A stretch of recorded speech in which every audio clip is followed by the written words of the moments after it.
these very young men, mostly teenagers. They get on this ship in New Jersey and they go down underneath the deck and they barely see the sun for a long time, weeks and weeks.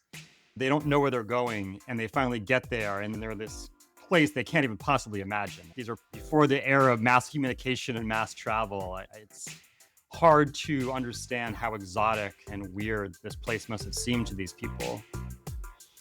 If you're tired of arguing with strangers on the internet, try talking with one of them in real life.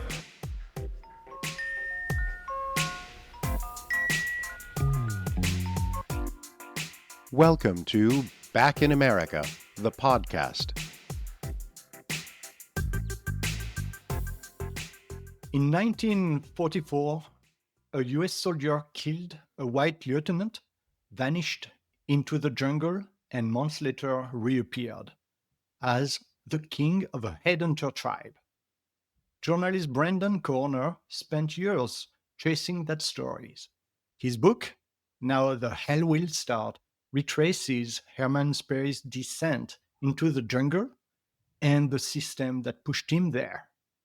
Brendan, take me back to 2003. You stumble across a single line in a military biography about a murderer who lived in a Burmese tribe.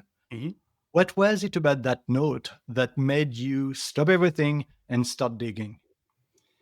I've often found that ideas come from little asides and the equivalent of notes in the margin and things that arise in the course of other projects. And at that time, I was working on a project and I got this bibliography from the Military History Institute in Carlisle, Pennsylvania. And it was about basically the history of the death penalty in the US military. And I was going through and it had a citation of a self-published booklet, really, that was in the Institute's archives about the case of Herman Perry, who was hanged in Northeast India in 1945. And, what it said in a footnote was just Perry long evaded capture by hiding with Burmese hill tribe. And just immediately, I think it made me think about Heart of Darkness or Apocalypse Now of someone who was a fugitive from Americans and went, quote unquote, upriver and found a second act in life in a different kind of civilization and society. That's all I really knew. I was coming from nothing in terms of information. There was very little written about this. And I remember I basically went and sent away for a copy of the booklet that was in the archives. And that, it turns out, was written by the former military policeman who was involved in the manhunt for Perry in 44 and 45. Something about it just clicked with me. And I was like, this is an amazing story. I love stories about fugitives. I think there's something really alluring about the notion of being on the run. Yeah. And then I really dove more deeply into it. And I really realized there was another dimension, which is really a commentary about the segregation of the military in the US at that time.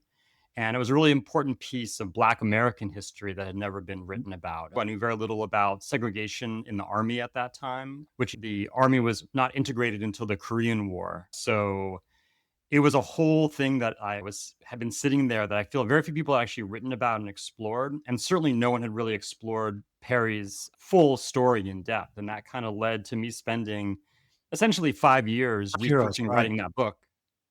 So you asked for this booklet.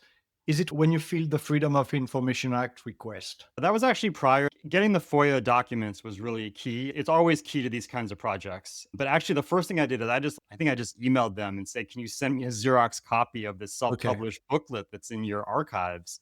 And they did. And it was written by this man named Earl Cullum, who was a lieutenant in the MPs in India at that time, in Northeast India. And he was brought in to search for Perry, actually in early 1945 predominantly. So it was amazing. And I ended up actually speaking, he passed away by that time. I ended up speaking to his daughter, flying out to San Antonio, having a time with his daughter and her husband. And they had amazing memories to share and also more artifacts and more documents and more memories he'd written down. This was clearly a really important event in his life, maybe the defining event of his life, being involved in this case. So that was really the first kind of strand that I unraveled. And then, yes, I did write a Freedom of Information Act request regarding the legal proceedings, the court martial that was carried out involving Perry. And there was like some amazing documents, like hand. It took 10 weeks between the time you requested those documents, you got it. I wonder, how did you feel when you received that envelope? Apparently, it's a thick envelope that you It was what more went than through an your head. envelope. It was like a real, pretty thick, almost like package that you get. It's an incredible feeling because you really realize that as much work you've already put into it at that point, that there's things you haven't even thought about, characters that were involved you hadn't thought about, dimensions to the story, and also to hear Perry's voice through his testimony and through his letters, things he'd written was really powerful because I knew that I could then really give him a rich voice in this book.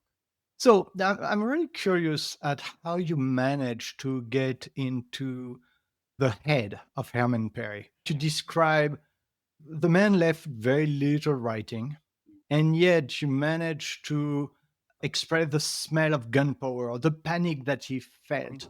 How did you reconstruct that? And I also read that you really now you when you write, you start by a storyboard. Mhm. I wonder if you used a storyboard at that time, like a visual storyboard, and if Mhm. you did, what did that look like? My process is to take lots and lots of images. Sometimes they'll be photographs. Sometimes they'll be just screenshots from documents that detail what the action in that scene is going to be. They could be all sorts of things, but it's basically like a bunch of images. Then I really just arrange, honestly, at that time, I think I was just using iPhoto to arrange them and then caption them with a couple sentences saying why it's there and where it fits in the story. Then I sequence them in the arc of the story. And that's like a technique that I've just used time and again because it really helps with visualization.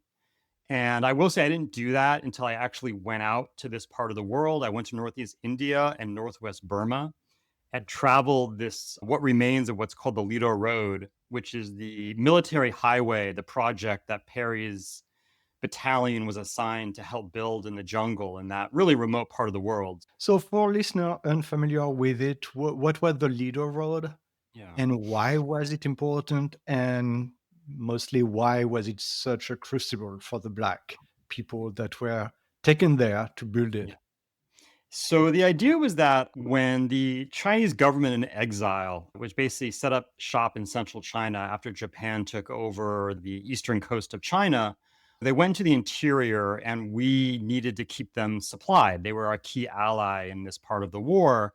And we had a land route we were able to use up through Burma until the Japanese also took over Burma and seized that means of supplying them. And so we decided to build another road called the Ledo Road, extending from the northeast tip of India, the Assam province, across the border into Burma. And then the idea was to have it snake all the way up to China through Kunming and up to Chongqing to keep them supplied.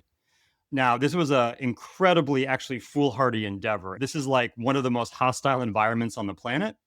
It's this incredibly high mountains and thick jungle. And so they would had all these difficulties building this road. And that's what a lot of the book is about, is that someone had this idea in Washington, D.C. or somewhere that they were going to build this road and keep the Chinese supplied.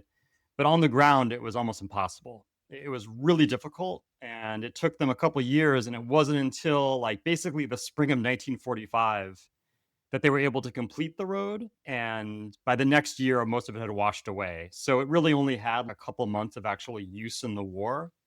And beyond that, we'd actually gotten pretty good at supplying them via the air by then. We had a lot Yeah. of air bases. And so it ended up being this kind of huge boondoggle and kind of this project that didn't really have a use in the end. And you mentioned these Black soldiers who were assigned.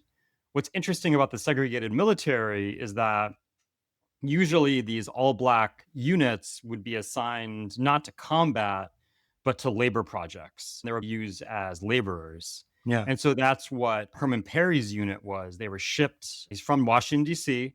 They did their basic training and then they were shipped around the world and then taken on trains and other vehicles from Calcutta all the way up to Assam and then up to the Burmese border and basically building this road in the jungle in these really terrible conditions. And that's a lot of the book is about how So, terrible the conditions were. half of the people working there had malaria, Yeah. 955 out of 1,000.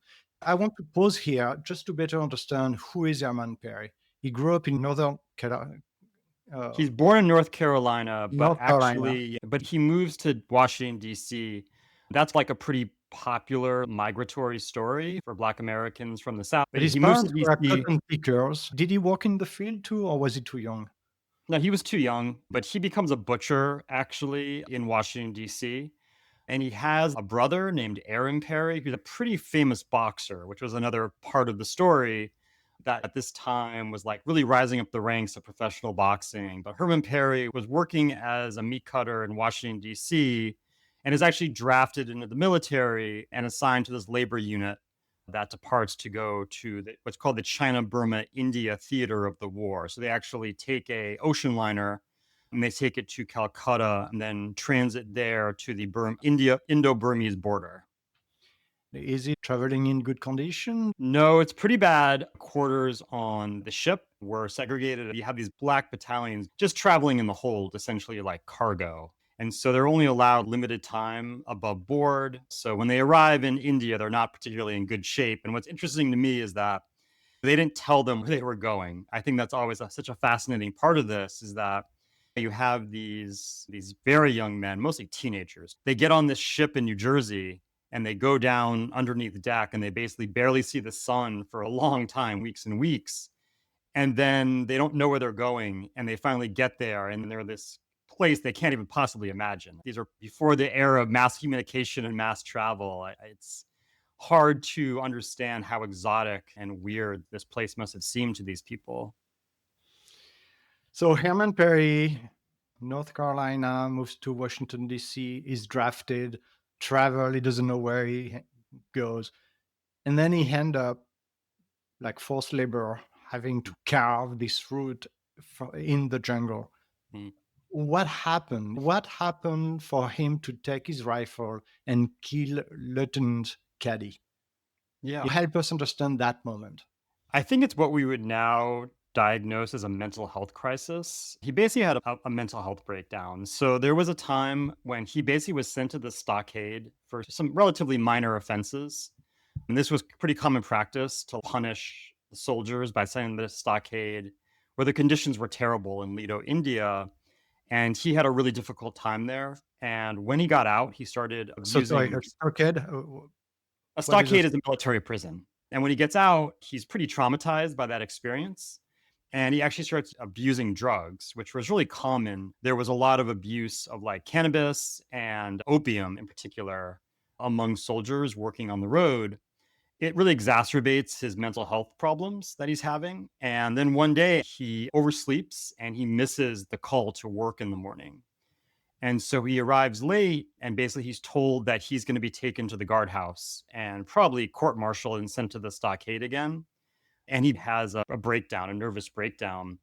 And he grabs his rifle and starts wandering down the road. And he's saying, I'm not going back to the stockade, essentially. Like he's having just these visions of going back to this place where he was traumatized. And unfortunately, this lieutenant is following him and trying to apprehend him and probably misjudged the condition, the mental condition he was in, probably tried to seize the gun away from him. And Perry shoots him in the chest and kills him, a young man from New York State. And I will say, like, one of the things I wish I could have done in the story is better understand his story. His name was Harold Cady.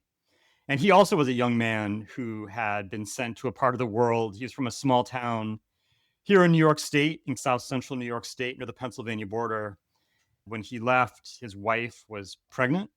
So he had a daughter he never got to see, which is really tragic. He was just trying to do his job. He was basically told to go apprehend this man and was killed in the course of doing so. And I really did try to contact people in his family. I tried to find his daughter, but it was so long ago, I wasn't really able to get too much more information about him, unfortunately. Whatever I could find, I put in the book. The second that Perry does this, he runs off into the jungle.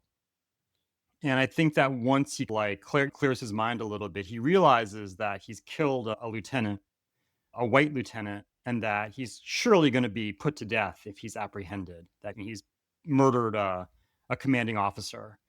And so he makes the decision that he can't go back. He needs to escape. and there's not a lot of options to escape. And I think this is some of the most fascinating part of the story is like you are in the middle of this incredibly hostile jungle. You have the entire might of the American military searching for you, the military police in that part of the world. What do you do? What's your play? And I think a lot of the book is trying to like Yeah. track exactly what he did and how he survived. And I think part of it is early on, especially, he did come back to camp and he was assisted by people. To some, I think that I don't want to say that you say folk hero, but I think that there was obviously animosity between the black laborers and the white officers. And so I think that he found some people in his unit and other black labor units that did Mm. provide him with some basic supplies that was able to sustain him during the early part of his journey into the jungle. You went there in person. Yeah. Tell us, how does it look like? Would you see yourself just fleeing in the jungle like he did? It would be pretty difficult and frightening. It's a very rough country. You have a lot of hazards. You have mosquitoes, you have tigers, you have very harsh weather, very wet, harsh weather. It's a really difficult place. It's a really difficult to imagine being out there with shelter in particular, which you didn't have for part of this. And without like medical supplies, without changes of clothes, you're constantly wet. Yeah, it would be a really rough place to be on the run. Gotta be honest. It's pretty incredible he made it as long as he did. So, indeed, as we know, he flees and he makes it to a tribe, the Naga, known Mhm, for being headhunter. mhm, And so tell us, how does he manage to be accepted and to be pretty pretty quickly named the Jungle King? He married a very young girl, 14. He even has a child with that woman. mhm. Take us back there. People called him the Jungle King. He wasn't actual like royalty in the tribe, but the head of this village did bestow his daughter with Herman Perry, and they were married according to the customs of this tribe. Yeah, the Naga basically have occupied that area for a long time. And the British were contacted them quite a bit during the colonial period. There were a lot of violence back and forth with the British, and they've always been fiercely independent and live in these very harsh conditions in these bamboo structures in these very small villages. And yes, their religion centers around two things. One is like basically lycanthropy. Basically, they believe in like men becoming leopards and things of that nature. And also headhunting is really important, was really important to them at that time. No longer, but at that time, it was still something the British had tried to suppress, but was still very much part of their culture. And the Americans knew them. They would come down from the hills and they live in pretty inaccessible areas of these mountains. They would come down and try to trade with the Americans. This was actually a source of opium for a lot of soldiers. They would sell trinkets and things of that nature. I think the first way he ingratiated himself with them was by bringing things that his allies back in the camp had given him. For example, things like tinned foods were really big. So all these kind of like modern conveniences and modern baubles that the Naga had previously traded like opium for, now Herman Perry basically gave to them as a gift. And so that was really the first way that it was almost like a transactional kind of thing. But as he spent more time there, they obviously became more affectionate and more supportive of him. And yes, and eventually he ends up marrying the daughter of this chief of this village called Tugunga, and that's where he basically settles down. And he gets involved in agriculture. They have terraced farming there, and so he gets involved in like rice cultivation, cannabis, opium, things of that nature. And so, really, he started a new life up in the mountains. It's pretty incredible. It's the thing that first attracted me to the story is like, for me, the theme I keep on writing about again and again is personal reinvention. And he achieved that for sure, if only for a relatively brief time. He clearly spoke some of the language, and that was noted when he was apprehended by the Americans that he was able to pick up a good deal of the language during his time there. When you went there, did you manage to find this tribe? So the Naga are a people, Okay. and they have different villages and different settlements, and they have different branches. It's a very complex society. So certainly the Naga are there and have gone through a great deal of transformation since then. I think one of the biggest ones is now the Baptist missionaries really got up there after the war. American style baptism is the dominant religion there now. But in a lot of ways, they still live, especially on the Burmese side of the border, I would say, still live a lot like they did in the 40s. Simple bamboo structures, subsistence agriculture, wariness and even hostility towards outsiders a lot of the time. Certainly wariness towards the governments of both India and Burma. The border is militarized, at least it was when I was there. And so there is a lot of hostility or conflict between these native peoples and these military outposts that are there in the Indo-Burmese border. Did you stay with them? I did stay with them sometimes. In fact, I got super sick eating some fish in one of the houses. But yeah, it's a very subsistence lifestyle, very bare bones. When I remember going to this bamboo hut in the middle of nowhere, and the only decoration they had in the main room of this bamboo is called a basha, was like a tapestry of Jesus holding a lamb. So you can see the influence that the Yeah. Western influence subsequent to World War II is still there. So now that you went there, that you even stayed with the tribe, you can really put yourself into the mind of Herman Perry. If you were able to ask him one question, what would it be? Why did you commit this crime? What was going through your mind? We can know he was having a mental breakdown, but I'd love to know more about his thought process and what led him to make that horrendous decision that ruined multiple lives. That's another thing that I often write about. It's fundamentally decent people who just find themselves in crazy circumstances and make terrible decisions. I just want to know, like, for you, what was it like as someone from a completely different alien culture to live literally on the other side of the world in a world that you probably couldn't even imagine in your wildest dreams as a child growing up in North Yeah. Carolina and then being a teenager in DC? What was it like? Like, how did you process the fact that you reinvented yourself as this basically gentleman Naga farmer in the Indo-Burmese wilderness? Yeah, that's totally crazy. And another thing that seems to be crazy is the amount of energy that the military spent to find him Mhm. and to prosecute him and to execute him. What do you make of that? They were obviously afraid of there being general unrest among the troops. And the longer this guy's on the run, the more the troops can be, maybe we can get away with that. Maybe like these officers aren't so tough or aren't so fearsome. They can't even find one guy.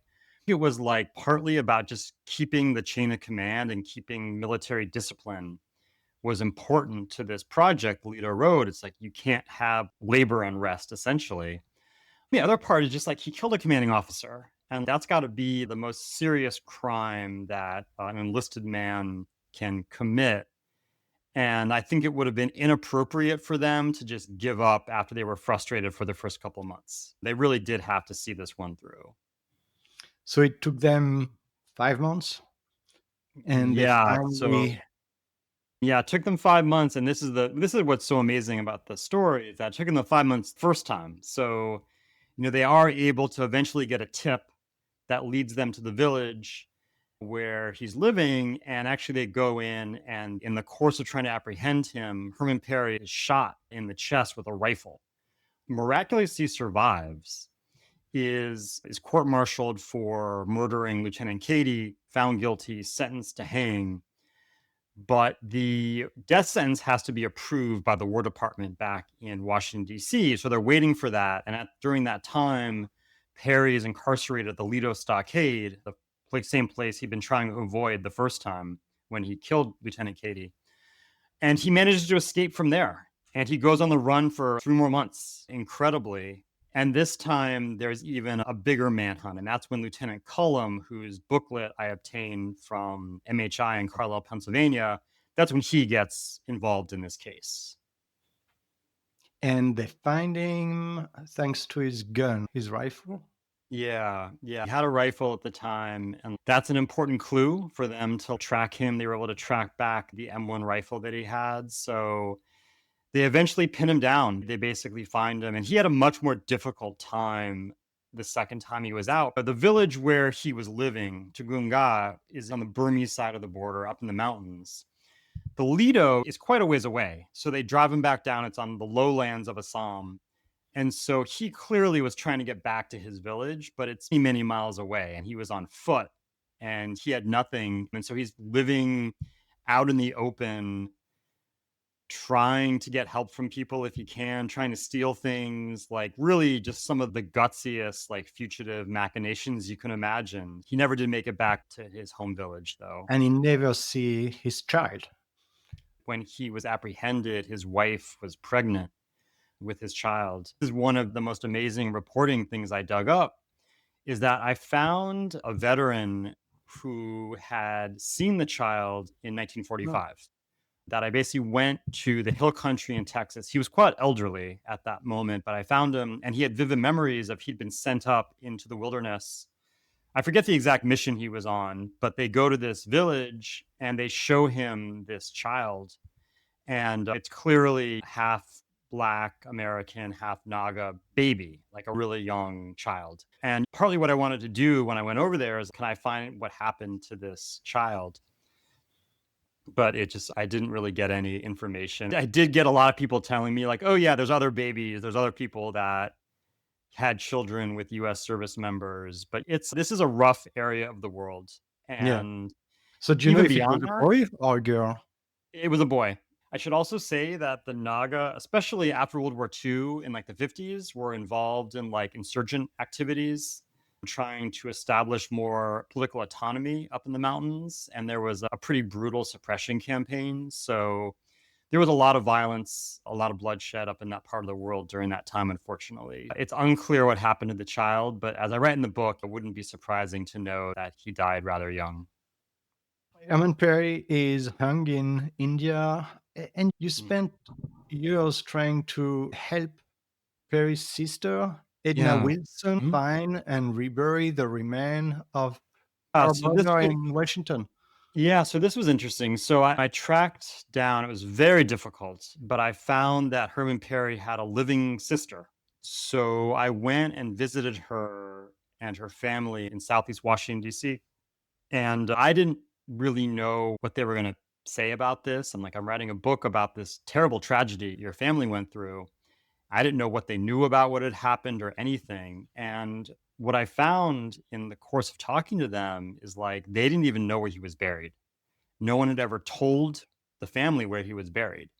She was an absolutely fantastic resource. She gave me letters that her family had saved that Herman wrote back from the war, which were absolutely key to the book. And the one thing she said is, I'll help you, but I really want you to help me get Herman's remains back with his family. And so, yeah, I spent a lot of time just researching what had happened to his remains. And it turns out he was buried in Ledo, India after being hanged. But then, soon after the war, the mortuary services component of the military brought all of these remains back to the US and buried them at the Schofield Barracks in Hawaii.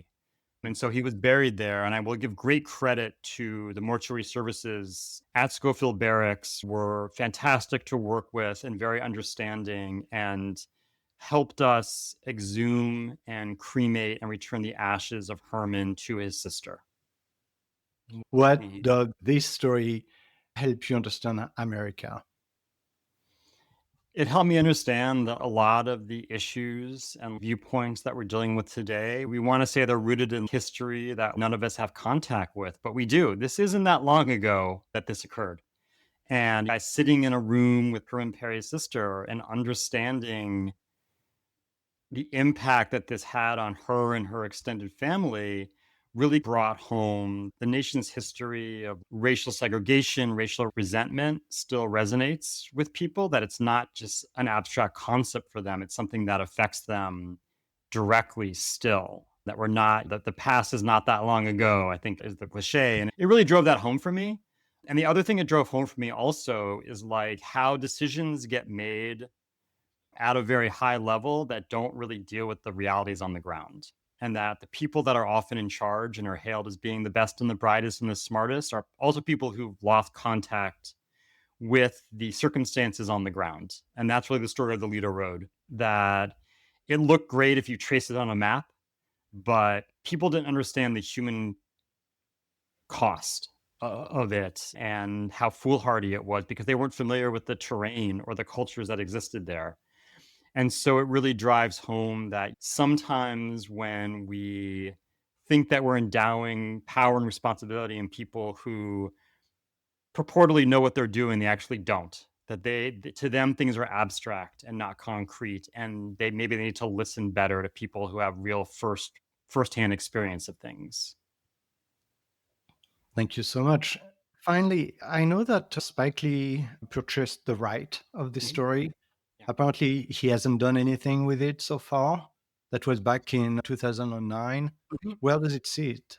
Yeah, I ended up writing a screenplay for him, which was one of the defining creative experiences of my life. And I learned so much from that experience. Unfortunately, we weren't really able to get the financing to get that movie made. The good news is that it's still in development with another filmmaker I admire. I actually have the latest screenplay sitting on my hard drive that I'm going to read very shortly. I just got it like a couple days ago. So I'm looking Oh, forward to reading that. And maybe this is a story that we can tell in a different format someday. do you know who the director would be? I'm not at liberty to say right now, unfortunately. Anything that I did not ask you that you think I should have? No, I'm just glad that this book resonated with you. This is my first book and definitely one of my lesser read. Definitely didn't gain the audience I was hoping for, but people do rediscover it. And I hope that it gains a wider audience because I poured my whole heart into this one. So I really hope people will crack it open. There's a lot we didn't get a chance to go over. I hope people won't think that we went over everything there. We only went over No, the surface. There's a lot absolutely. more to tell. Yeah, we barely scratched the surface. Brendan, thank you so much for your time. Thank you.